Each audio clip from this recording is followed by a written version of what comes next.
नमस्कार। तो Indian football team जीत गई है हांगकांग से।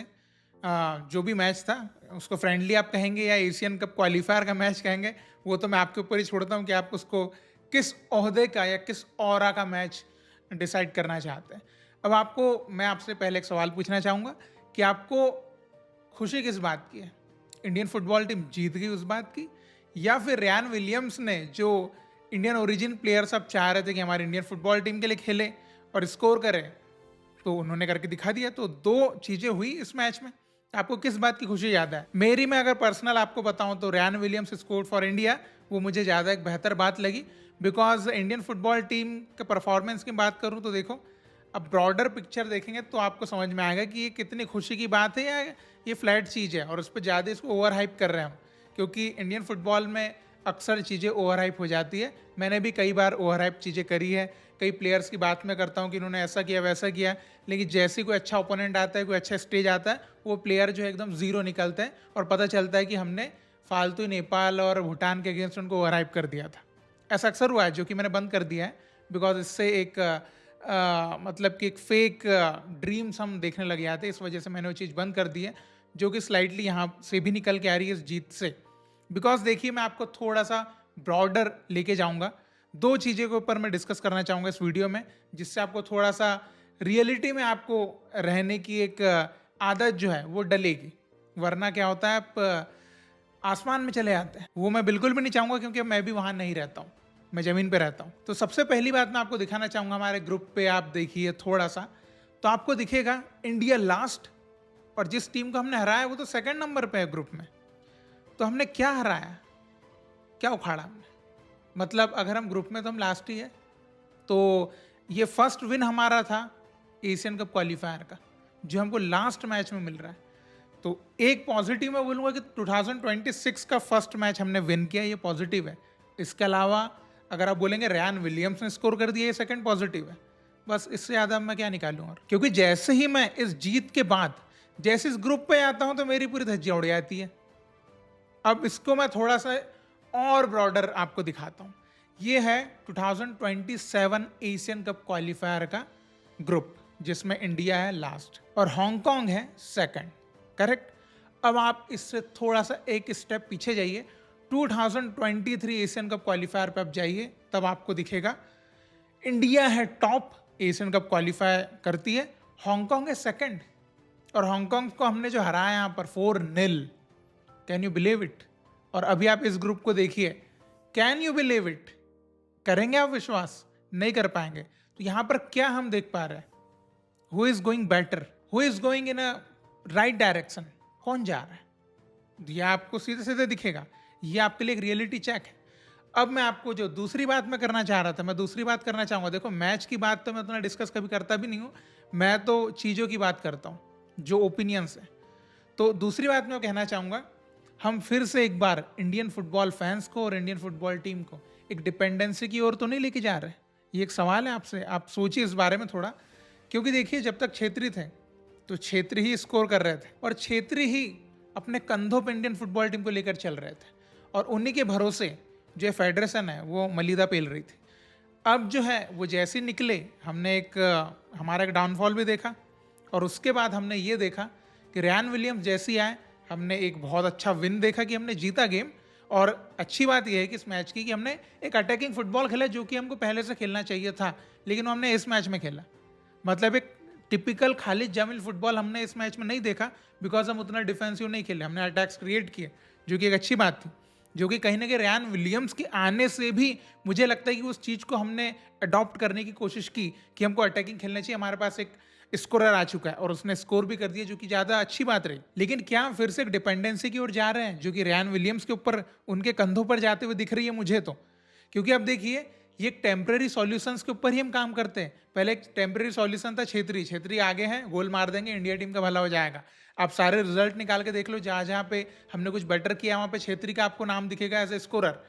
अब हम जैसे रियान विलियम्स आया, तो अगेन हमारे पास एक टेम्परेरी सॉल्यूशन हो गया कि चलो रियान विलियम्स आ गया, अब ये स्कोर कर देंगे, हमारा भला हो जाएगा। ये इस डायरेक्शन के तरफ हम जा रहे हैं फिर से, ऐसे मुझे लग रहा है। तो ये सिर्फ टेम्परेरी सॉल्यूशन ही हुआ ना, वही हुआ मेरे हिसाब से, तो वही हुआ।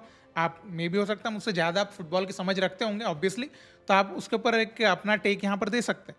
और इसके बाद एक और बात ये कि हांगकांग और इंडिया का आपने जो मैच देखा, अभी आप अगर इसको बहुत ज़्यादा ओवर हाइप करते तो मैं एक चीज़ बताना चाहूँगा कि मुझे ऐसा लग रहा था कि हांगकांग पता नहीं अपने फुल एफर्ट डाल भी रही है या नहीं, बिकॉज जब मैं उनका लास्ट हांगकांग वर्सेस इंडिया देखता हूँ जो उनके होम में था, उसमें मैं हांगकांग के एक अलग ही एफर्ट देख पा रहा था, एक अलग ही एफर्ट डाल रही टीम। इस मैच में तो वो हार रहे हैं बट उनके एफर्ट ही मुझे नहीं दिख रहे उतने। ये मुझे समझ नहीं आया कि हांगकांग क्या चाह रहा था।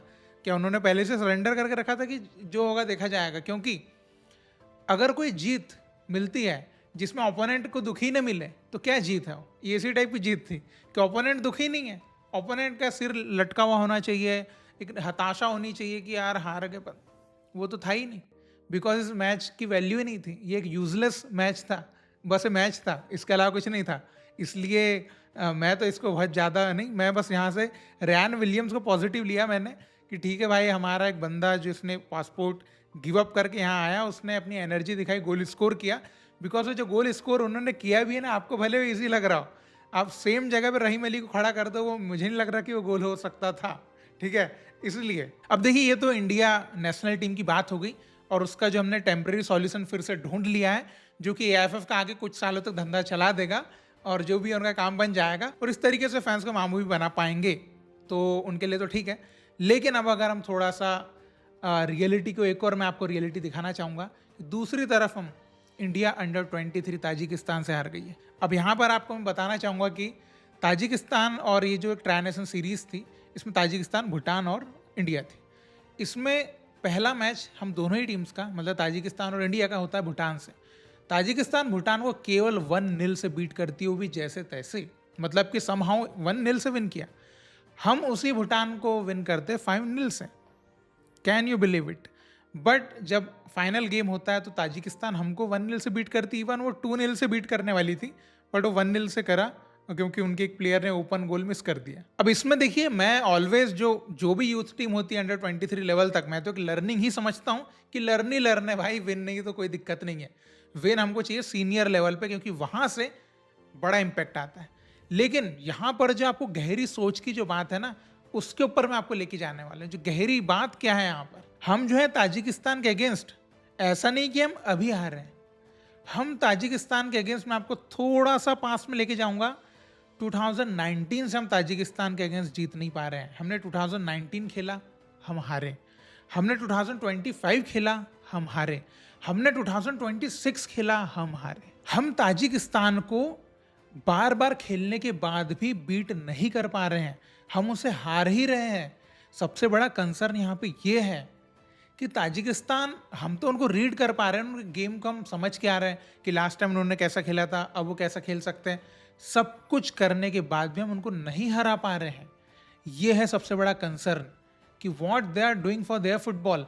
हमने उनकी सीनियर टीम को हराया था, आपको याद है? तो ये मेरे लिए बड़ी चिंता का विषय ये है, क्योंकि अंडर 23 टीम या जो भी यूथ टीम होती है, उनसे ही मैं अभी ज़्यादा एक्सपेक्टेशन रखता हूँ। मतलब एक्सपेक्टेशन तो नहीं रखना चाहिए, लेकिन फिर भी मैं थोड़ी बहुत एक्सपेक्टेशन, मैंने शायद गलत वर्ड यूज़ कर लिया, मैं होप उनसे रखता हूँ कि they will do something better अभी। एंड अगर उनको सही चांस मिलेगा इन लीग्स वगैरह, then they will do much better in senior level also. ये एक मेरी होप होती है उनसे। But when I am looking at the result, वो भी एक सिमिलर ओपोनेंट के against, again and again we are playing against Tajikistan, but we can not beat them. This is the concern जिसके ऊपर हमको सोचना है। तो ये कुछ मेरे मन की बात थी जो मैंने कर दी। हो सकता है आपको ऐसा लगे कि मैं तो नेगेटिव बात कर रहा हूँ, इंडिया जीती है तो पॉजिटिव ही बात करनी चाहिए, लेकिन मुझे लगा कि थोड़ी रियल बात करनी चाहिए। पॉजिटिव नेगेटिव तो कुछ नहीं, बिकॉज इंडियन फुटबॉल में पॉजिटिव नेगेटिव जैसा कोई चीज़ रहा नहीं है। नेगेटिव फ्लैट या नेगेटिव, पॉजिटिव थोड़ा बहुत आता भी है तो वो एक सर्टेन पीरियड के लिए आता है, जो हम पहले भी देख चुके हैं, और जिसके दम पे ये फेडरेशन फिर यहाँ के लोगों को मामू बना के रखता है। तो don't fall in that trap, reality में थोड़ा सा रहिएगा। एंड लेट्स सी कि अभी जैसे रैन विलियम्स भले वो आ चुके हैं टीम में, लेकिन आगे के मैचेस में और हमको क्या होगा, क्योंकि अभी तो कोई बहुत बड़े स्टेज पे मतलब हम नहीं खेलने वाले। मे बी वही अभी फीफा सैफ कप वगैरह ही होगा हमारा, जो सबसे बड़ा टूर्नामेंट हमारा होता है। तो बाकी बड़े स्टेज मतलब वही नेक्स्ट वर्ल्ड कप क्वालिफायर्स, एशियन क्वालिफायर्स, उसमें मेन परीक्षा तो वो है। ये सब तो टाइम पास है, ये सब तो प्रिपरेशन जो है ना, ये सब प्रिपरेशन है। मेन परीक्षा तो तब आएगी और तब नहीं चले अगर हमारे लोग, तो फिर क्या मतलब? तो तब का वेट करूंगा मैं तो। तब तक मैं तो ज़्यादा ओवर हाइप बिल्कुल नहीं करूंगा किसी को भी। बट थोड़ी बहुत जो खुशी है वो खुशी हुई, लेकिन उसको ओवर हाइप करने की ज़रूरत नहीं है। ठीक है? तो जो भी आपके थॉट्स हैं आप भी ज़रूर बताइए। ये एक थॉट वाला ही वीडियो था, जो मेरी ओपिनियन थी वो मैंने रख दी। मैच वैच के बारे में तो डिस्कस करके मुझे अभी उतना कोई बेनिफिट लग नहीं रहा है, बिकॉज उतना कोई बड़ा मेडल तमगा हमने हासिल किया नहीं है। ग्रुप में देखते हैं तो हम 4th नंबर पे दिखाई दे रहे हैं। क्या क्या डिस्कस करूँ मैं? और वैसे भी इसका कोई एनालिसिस करके नेक्स्ट मैच के लिए तो कोई प्रिपरेशन, ये तो लास्ट मैच था, ख़त्म ही हो गया ना खेल, कौन सी प्रिपरेशन करना है अभी? तो रियलिटी में थोड़ा सा मैं अभी अपने आप को देख पा रहा हूँ, इसलिए वही चीज़ें मैंने डिस्कस करी है। आपके जो भी थॉट्स है वो भी मैं सुनना चाहूँगा, बिकॉज वो भी इंपॉर्टेंट चीज़ है कि हम देखें कि भाई और आप भी कैसे सोच रहे हैं इस बारे में, कि हाँ मैं ही तो नहीं पागल हूँ जो ये बात कर रहा हूँ। आप हो सकता है कुछ अलग सोच रहे हैं, आपके लिए बहुत बड़ी पॉजिटिव चीज़ हो, ये भी हो सकता है, क्योंकि इस ईयर की पहली विन तो है, तो वो एक पॉजिटिव है। बाकी और आपके मन में क्या क्या थॉट्स हैं? बाकी आगे हम और भी कुछ अच्छी बातें जरूर करेंगे। फिर मिलते हैं। जय हिंद।